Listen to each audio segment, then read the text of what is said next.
Permédou, de l'égyptien ancien, signifiant maison de la parole, est une plateforme à travers laquelle nous vulgarisons les humanités classiques égypto-nubiennes, les idéaux du panafricanisme et de la libération de l'Afrique en général.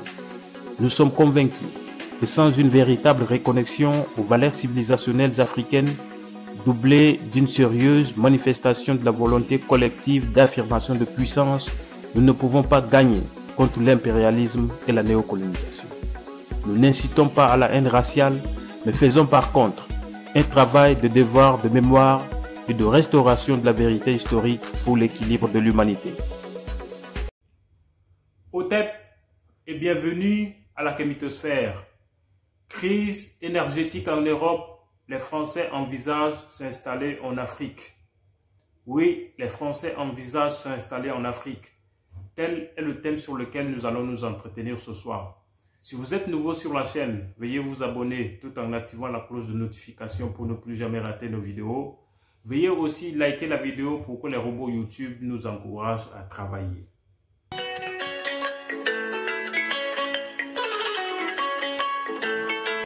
Je vous laisse suivre l'extrait d'une vidéo d'un jeune Français déjà qui est en train de préparer la mentalité des Africains parce qu'ils sont en train d'envisager de venir s'installer en Afrique.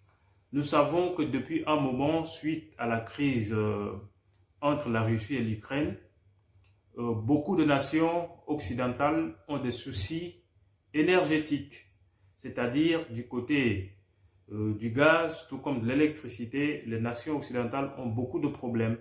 Et donc, rien que le chauffage fait problème. Et nous savons tous comment est le climat de l'autre côté. Et donc, ils sont vraiment dans une situation terrible. Et voilà, le jeune Français envoie un message envers les Africains. Je vous invite à suivre la vidéo et on reviendra après la vidéo pour faire des commentaires. Chers amis africains, je veux vous parler parce que je sais que vous avez des rancœurs contre la France et contre les pays d'Europe, parce que vous pensez que nos États prennent chez vous pour nous.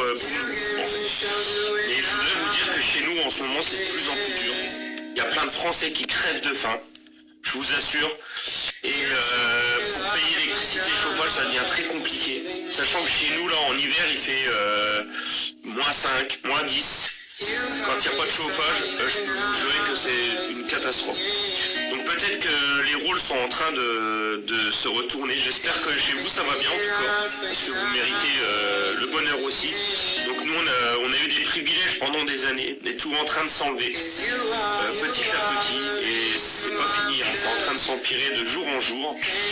Peut-être qu'un jour, nous allons avoir besoin de venir chez vous. Est-ce qu'on serait accueillis de la bonne façon? Est-ce que vous nous accepteriez?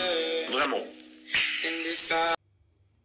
Alors déjà, lorsque vous voyez la mine du frère de la France, vous comprenez qu'il n'est pas en train de blaguer. Il est en train d'envoyer un message très fort. L'urgence se voit et se reconnaît à travers les mots qu'il avance. Et donc, les citoyens français de façon générale sont de plus en plus convaincus que l'Occident, de façon globale, est en train de décliner. Ils sont une civilisation mourante et que le futur, c'est l'Afrique. Non seulement ça, mais ils peuvent mieux survivre en Afrique. Donc, le cri de cœur que le jeune Français vient de nous lancer n'est pas un message anodin. Lorsque une civilisation est basée sur la guerre, lorsqu'on arrive à concevoir sa richesse sur les razzias, sur la guerre, il arrivera un moment où tout cela va partir en l'air. Et c'est ce que l'Occident, de façon globale, est en train de vivre en ce moment. L'Occident est en train de décliner. Et c'est la descente aux enfers pour l'Occident se fait d'une façon lente, mais c'est sûr. Et donc, c'est un cri sérieux que notre frère français est en train de nous lancer. Et donc, ne soyez pas étonnés. Ne soyez pas étonnés qu'un de ces quatre, vous recevez massivement des touristes français au Sénégal, par exemple, et qu'ils ne repartent plus. Vous voyez ce que je veux dire? Parce qu'il n'y a plus de chauffage. Il n'y a plus la possibilité de se réchauffer là-bas en Occident. Et il se trouve que nous avons beaucoup d'espace géographique en Afrique. Nous avons le soleil excessivement. Mais que par-delà tout, nous passons le temps à nous tirer dessus, à faire dans des petits conflits de Baoulé, je ne sais pas trop, Sénoufou, Baoulé-Peul, Dogon-Peul, tu vois, de Bamileke, Bassa. Nous sommes dans ces petits conflits de je ne sais pas trop. Mais c'est sérieux de l'autre côté. Ils envisagent revenir s'installer en Afrique. S'installer en Afrique. Déjà, ils demandent si on peut les accepter, si on peut les pardonner, vu tout ce que l'élite politique a fait en Afrique. Est-ce qu'on peut les accepter? Ce sujet, vraiment, ça doit retenir notre attention. Et en tant que jeunes Africains, nous avons une très grande responsabilité. Vous voyez ce qui se passe dans le Sahel, où les États africains disent qu'on ne veut plus de votre appui militaire, rentrez chez vous, ça devient tout un tas de problèmes. Il est clair que on n'est pas là pour lutter contre des djihadistes, mais le calendrier est clair. Et aussi, comme je le disais tantôt dans l'autre vidéo, nous devons faire très très attention. L'Europe est dans une situation très très compliquée. Et tous les indicateurs sont réunis pour que l'Europe descende en enfer. Parce que voilà une société où il y a le mariage pour tous. Bon, il y en a qui organisent des manifestations pour demander que bon, nous on veut la liberté pour désormais nous balader nus dans notre ville. Il y en a qui tantôt organisent aussi des manifestations pour dire que nous, on veut avoir la liberté d'aller avec nos animaux de compagnie. Donc, ces indicateurs prouvent maintenant à suffisance que c'est la descente aux enfers et que rien ne peut arrêter cela. Du moment où il n'y a plus de gaz de l'autre côté, du moment où ça manque d'électricité, et qu'au Congo-Brazzaville, par exemple, l'on passe le temps à aller en Israël pour se jeter sur le mur de lamentation, en espérant que par là, le peuple congolais aura la paix, aura le développement et la stabilité, c'est qu'il y a un problème.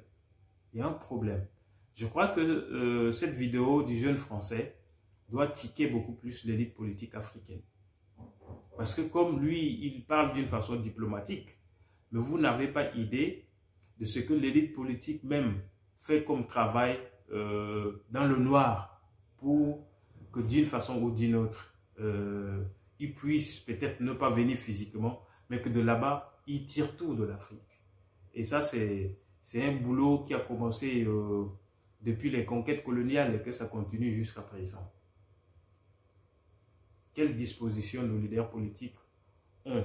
C'est un exemple, hein, ce n'est pas mon souhait, loin de là. Si la France décide par exemple de venir raser tout le Sénégal et de s'installer là, parce que chez eux, il n'y a plus possibilité d'avoir de gaz pour se réchauffer. Ils décident de se lancer dans un tel projet. Qu'est-ce que nous avons en tant qu'Africains comme moyen de défense, comme moyen de riposte? Parce que jusqu'à là, moi je ne vois pas des pays africains qui publiquement commencent à produire des armes. Nous devons au moins arriver à ça. Il y a beaucoup d'Africains qui disent oui, notre civilisation, ce n'est pas une civilisation de guerre. Oui, on a toujours été une société martyre. On ne doit pas envisager de tenir des bombes atomiques, non. Nous avons en face de nous des ennemis qui ne comprennent que le langage de la violence. Et ce qu'on oublie aussi, c'est que la Mahat permet d'utiliser le chaos contre le chaos pour rétablir l'ordre.